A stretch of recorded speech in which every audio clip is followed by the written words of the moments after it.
Hi guys! It's me again, Irene Cirillo Channel.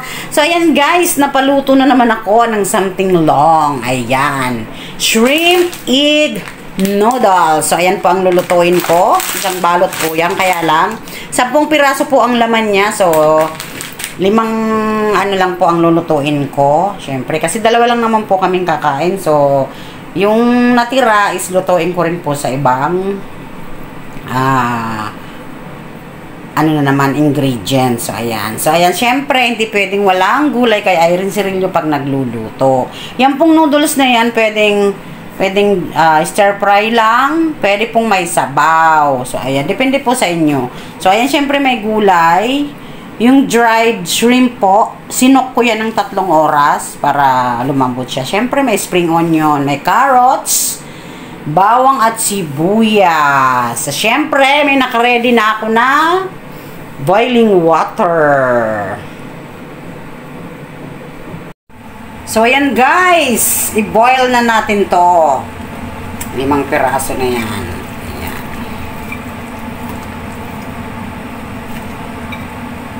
Ayan. So, syempre, maghintay po tayo ng 2 to 3 minutes po or hanggang lumambot siya.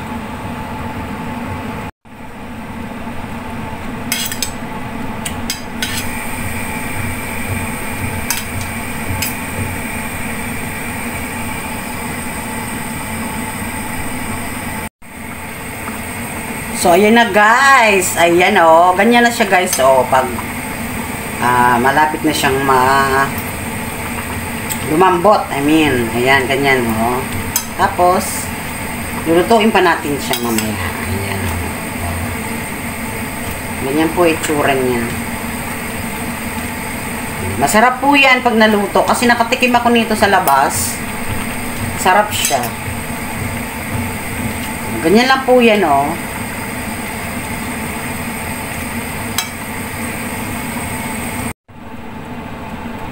So, ayan po. After 2 to 3 minutes, ayan ang itsura niya. So, hanguin na natin. Lagay na natin siya sa strainer. So, ayan. Dito. O, yun. So, ingat kasi mainit. So, ayan po. And syempre, may naka-preheat na rin ako na kawali. Ayan, ganyan po siya, oh. Oh. Sarap yan, guys, pag naluto. Ayun, nausok. So, ayan. So, ayan, guys. I-stir fry na natin yung shrimp egg noodles. Siyempre, una, oil.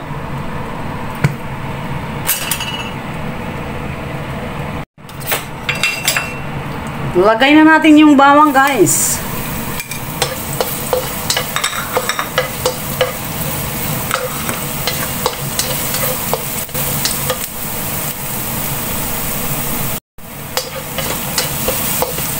Lagay na natin yung sibuyas.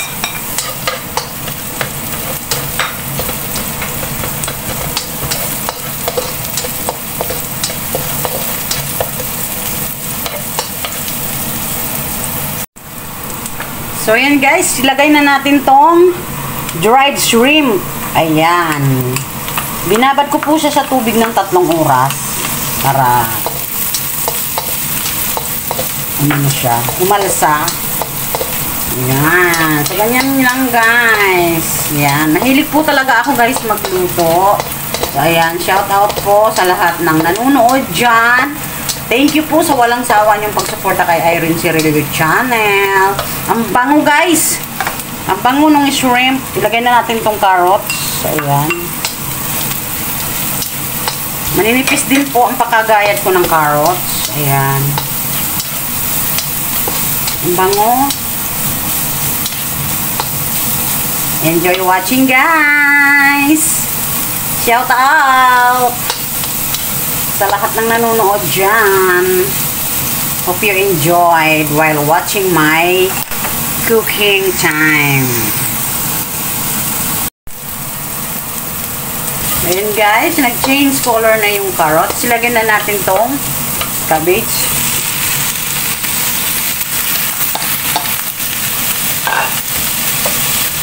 Siyempre, huwag kalimutang i-mix-mix or i-mix-mix po natin.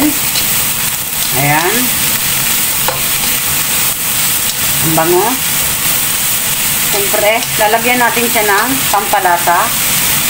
Tulad ng light sauce na lagi kong ginagamit. O pwede pong tuyo sa atin. Ito po yung lagi kong ginagamit na may lasa na siya. Light sauce. Ito naman yung dark sauce. Ayan. So, lagyan natin. Ayan. Tansahin nyo na lang guys ha, kasi iba-iba po ang panlasa natin pagdating sa pagluluto. Ako po mababa lang ang timpla ko. Umiiwas po ako sa maalat. Siyempre, yung black pepper.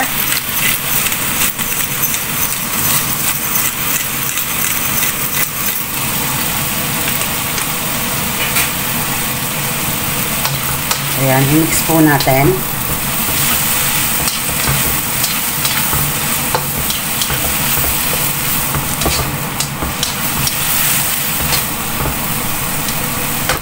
Lagyan po natin nitong dark sauce para magkulay siya ng brown.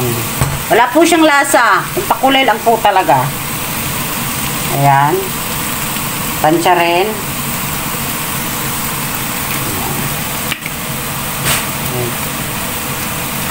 Siyempre, mix natin.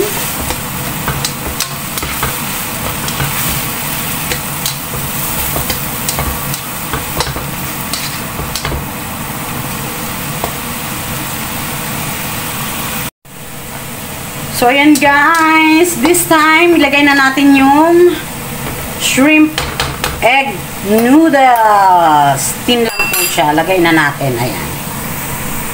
Ayan. Sarap yan guys. Oh.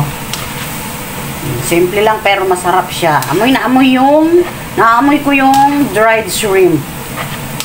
So, ayan lang guys. Ganyan lang po kasimple yung recipe na yan. Ayan. Kung gusto nyo po maging brown pa, lalagyan lang ng yung dark sauce. Ganun lang po. Ayan. Masarap na po yan. Siyempre, tikman. Lagi kong sinasabi. Tikman nyo guys. So, ganyan lang po. Ang bango ng dried shrimp na aamoy ko talaga. So, siyempre, tikman natin ha. Tikman po natin. Yan, pampahaba ng buhay.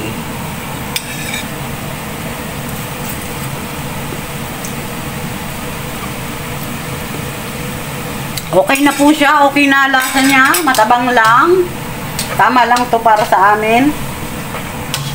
Pero kung gusto nyo pang dagdagan o medyo maalat kasi sa atin, pag ganito pwedeng iulam. Pwedeng ganito na lang. So, ayan. Kung gusto pa ng medyo mag-brown siya, ayan, ito lang ang idadagdag ko. Ayan, ito lang pong dark sauce. Kasi wala naman po siyang lasa. Pampakulay lang para kulay brown. Ayan. Para magkulay brown siya. Ayan, oh. Diba? So, ganyan lang po. Simple, pero masarap. Okay na siya. Hindi na po ako naglagay ng asin. Kasi yung light sauce is maalat na po yun. So, depende na po yun sa inyo kung ano yung gusto nyong lasa. Ayan po. Ayan. Ready to eat na siya guys. Tapos, syempre, hindi pwedeng mawala ang itong spring onion. Pampadagdag po yan ng lasa pa. Diba? Sarap yan, guys. Oh, spring onion. Bango. Ang bango po, sa totoo lang. So, pang 2 tao nakakain ito, guys. O, diba? So, ayan, guys. Luto na.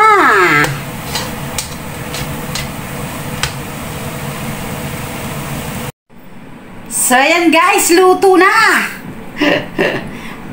Hindi pwedeng walang tikiman guys. So, ayan. Sarap!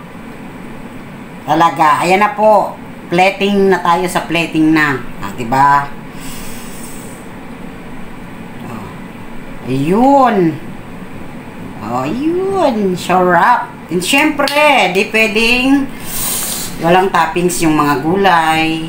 Ayan, ilagay natin sa ibabaw. So, ready to serve na yan guys. Ganyan lang. Kasimple. Pero masarap siya at maganda. Presentable siyang i-serve kung may mga bisita kayo. Madali lang po siyang i-prepare, madaling lutuin. So, ayan guys. O, diba? Napaka-presentable niya at makulay. Kasi may gulay.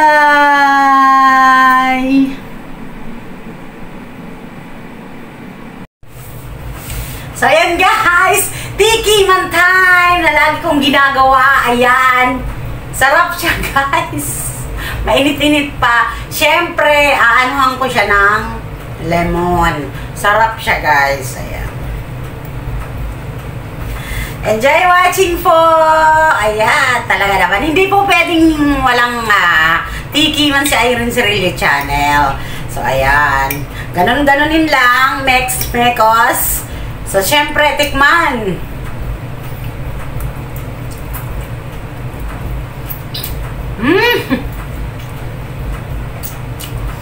Sarap!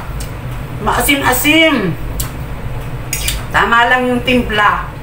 Yung alat. Basta, kayo na bahala lagi sa lasa, ha?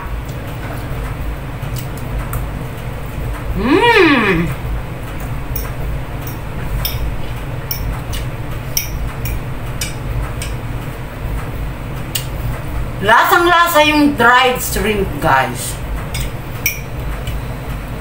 Saka yung, itong noodles na to, may lasa na siya ng konti. So, ayan guys. Thank you!